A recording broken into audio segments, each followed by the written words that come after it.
गंधयुक्ति अध्याय 4 जंगल का रहस्य। प्रातःकाल की मंद रोशनी में मालती और उसके साथी सावधानी से जंगल की ओर बढ़ रहे थे। पत्तों के नीचे छिपे सांपों की फुफकार और दूर से आते व्याघ्र के गर्जन से वातावरण तनावपूर्ण था। वहाँ देखो, सुवास ने अचानक इशारा किया। एक खोखले वृक्ष के पीछे छिपा हुआ मिट्टी का बड़ा भंडारगृह था, जिसके चारों ओर धनदेव के सशस्त्र पहरेदार खड़े थे। कुमुदिनी ने सांस रोककर कहा, वहाँ अगरू का पूरा भंडार है, पर हम उन पहरेदारों से कैसे निपटेंगे? तभी पेड़ों के पीछे से एक कर्कश आवाज आई, मदद चाहिए। सब चौंक कर मुड़े। एक वृद्ध वनवासी, जिसके हाथ में विभिन्न जड़ी बूटियों की पोटली थी, उन्हें देख रहा था। संवाद। मालती, सावधानी से, आप कौन हैं? वृद्ध, मैं जंगल का रक्षक हूँ। तुम्हारी चिंता की रेखाएं मुझे बता रही हैं कि तुम्हें धनदेव से परेशानी है। राजीव, आश्चर्य से, आप उस धूर्त को जानते हैं? वृद्ध, कड़वी हंसी हंसकर, वह मेरे ही जंगल की संपदा को चुरा रहा है। मैं तुम्हारी मदद कर सकता हूँ। वृद्ध ने अपनी पोटली से एक विचित्र पौधा निकाला। यह मूर्छा लता है।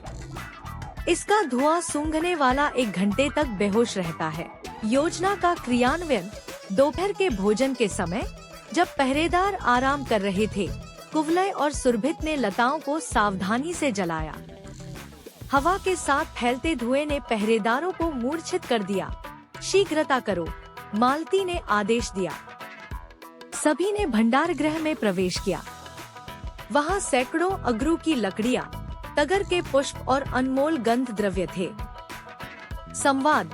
केतकी, क्रोध से, यह सब तो हमारे व्यापारियों से छीना हुआ माल है। पुंडरीक, एक दस्तावेज उठाकर देखो। यहाँ कौशाम्बी और पैठण के व्यापारियों के नाम हैं, जिन्हें धनदेव ने धमकाया था। वृद्ध, अब तुम्हारे पास सबूत है, पर समय कम है। अप्रत्याशित मोड़। तभी बाहर से आवाजें आईं। धनदेव स्वयं अपने सैनिकों के साथ आ रहा था। वृद्ध ने तुरंत कार्यवाही की, मेरे पीछे आओ। वह सबको भंडारगृह के पीछे एक गुप्त मार्ग से ले गया, जो नर्मदा नदी की ओर खुलता था। नदी तट पर छोटी नावें तैयार थी।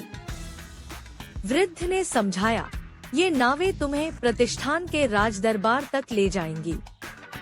ये सबूत राजा को दिखाना। संवाद। मालती, कृतज्ञता से, आपका आभार, पर हम आपका नाम तक नहीं जानते। वृद्ध, मुस्कुराते हुए, लोग मुझे गंधवृक्ष कहते हैं। जाओ अब, समय निकल रहा है। नावों पर बैठकर जैसे ही वे दूर हुए, पीछे से धनदेव के क्रोधित स्वर सुनाई दिए, पर अब देर हो चुकी थी। अगले अध्याय का संकेत। प्रतिष्ठान के राजदरबार में गंधिकों ने धनदेव के विरुद्ध निर्णायक साक्ष्य प्रस्तुत किए, पर क्या राजा न्याय करेगा? और क्या गंधवृक्ष का रहस्य उजागर होगा? अगले अध्याय, राजदरबार की परीक्षा में जानिए।